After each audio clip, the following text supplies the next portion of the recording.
opportunité unique pour vous étudiants et pour vous représentants d'entreprise de travailler ensemble à ce sujet qui nous est cher.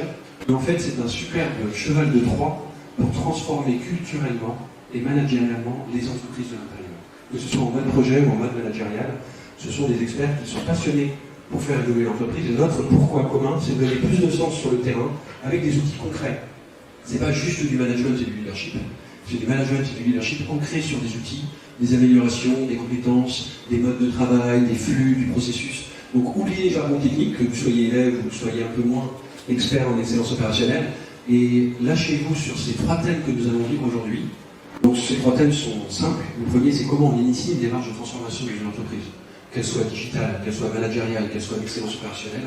Donc comment vous initiez, comment vous donnez naissance à cette démarche-là, alors que vous êtes beaucoup sous l'eau. La deuxième chose, c'est comment vous la maintenez dans la durée. Parce que cette démarche, elle va avoir des hauts et des bas, vous allez avoir des résistances, vous allez avoir des succès, vous allez avoir des échecs. Comment est-ce que vous pouvez la pérenniser? La troisième étape, c'est comment vous gérez la fin. Une démarche de transformation, elle doit s'inclure dans l'ADN, dans la culture de l'organisation progressivement. Donc comment vous gérez la fin, surtout si vous avez eu des échecs, comment est-ce que vous pouvez relancer même une démarche?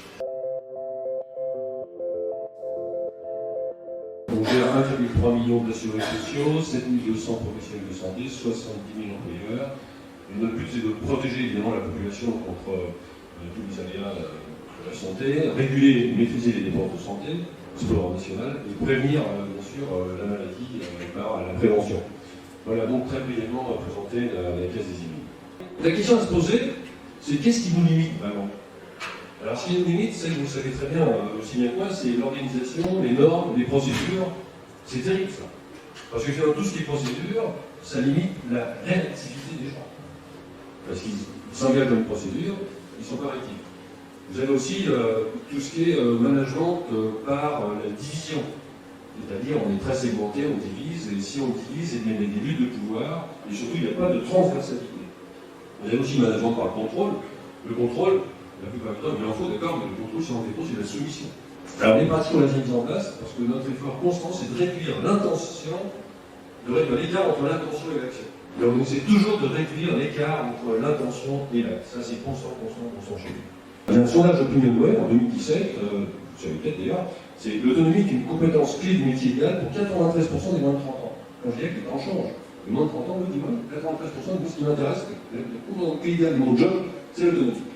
On essaie d'éviter de parler des points faibles, parce que c'est démotivant de parler des points faibles. Les très grands sportifs, ils ne s'occupent pas de leurs points faibles. C'est déjà un point fort chez nous. Mais quand même, ils cultivent leurs points forts. Vous demandez à interroger les coachs, quand ils vont ici, ils cultivent leurs points forts. Et la dernière valeur, c'est développer la fierté d'appartenance. Ça, il y a quelqu'un qui a dit tout à l'heure, il faut fêter les événements, etc. Nous, on fait beaucoup.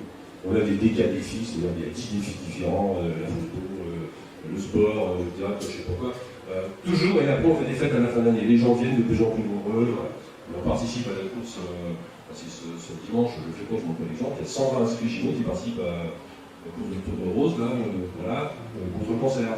Mais maintenant, je voudrais que vous soyez capables d'émettre des idées pour toute la caisse. Il n'y a pas d'idée budget.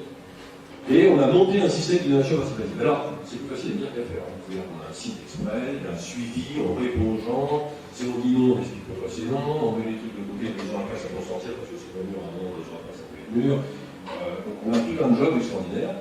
Et là, c'est une occasion pour les gens, tous, les employés d'État, de s'exprimer. Et aujourd'hui, on est très fiers parce que pratiquement 50% des idées viennent des opérateurs. Dans cette démarche, il est important on a découvert que le contact humain est très important puisque c'est un facteur clé de réussite de cette transformation. Il est également important de définir l'enjeu de cette transformation, que ce soit un enjeu collectif ou un enjeu individuel. Et par enjeu, il est également important de définir les objectifs, mais également, par objectif, également le but qu'on souhaite atteindre. Pour réussir ce but et atteindre ce but, il est important d'impliquer l'ensemble des acteurs et pour les impliquer, il faut les motiver puisque c'est un facteur clé de réussite du changement. Néanmoins, on peut faire face à quelques résistances, notamment la peur du changement. On est face à plusieurs contraintes, que ce soit personnel dans le sens où on peut parfois déménager ou on a simplement peur de découvrir une nouvelle équipe.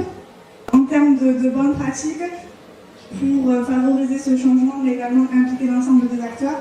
On peut favoriser le partage, également mettre en place des rituels. Par rituel, j'entends la mise en place de plusieurs réunions afin de favoriser le partage.